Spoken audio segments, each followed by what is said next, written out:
T20 world cup craze fans मध्य जोरदार जोश कौन विश्व विजेता हेब भारत 17 वर्ष पर जितब कि टाइटल चयनकर्ता को सठिक प्रमाणित करेंगे तो सिलेक्ट प्लेयर T20 खेलाड़ी फॉर्म पलटि चिंतार विषय।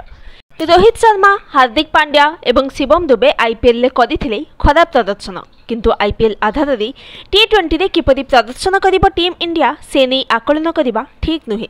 वेस्ट इंडीज एवं यूएस पिच भिन्न तेणु पिच जो ट्रॉफी हाथी पारे टीम इंडिया स्पिन बोलर को सुहाइब नासाऊ पिच एपरी हेले पड़िया चलो टीम इंडिया स्पिनर जादू विपक्ष टीम पर काल हो पारती टीम इंडिया युजवेंद्र चहल कुलदीप यादव रवींद्र जडेजा एवं अक्षर पटेल भली विश्वस्तरीय स्पिन बोलर।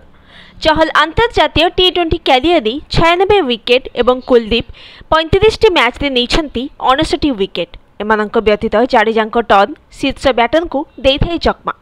जडेजा तांको T20 क्यारियर नहीं 53 विकेट। टीम इंडिया बोलिंग रे कम एवं बैटिंग पाई खूब प्रसिद्ध। T20 विश्वकप बैटिंग स्क्वाड रे अछंती विस्फोरक ओपनिंग बैट्समैन रोहित शर्मा यशस्वी जायसवाल परी प्लेयर। यशस्वी केवल 17टी T20 मैच रे करिसेंती 500 रन। अन्यपटे विराट कोहली गरजुछि बैट एवं टीम इंडिया रे रहिसेंती विश्वर number 1 T20 batsman Suryakumar Yadav.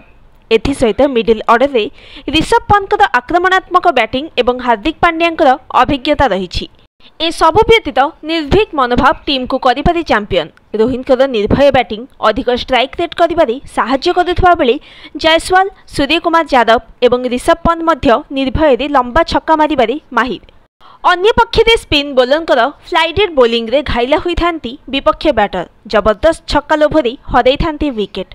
एपरी bowling करिबारे खूब माहिर उभय युजवेंद्र चहल एवं कुलदीप यादव। सेहीपरि भारतीय बोलिंग बाहिनी नेतृत्व नेबे जसप्रीत बुमरा जहांकर बॉल सामना रे बड़ बड़ बैटर भी खाई जाती चकमा।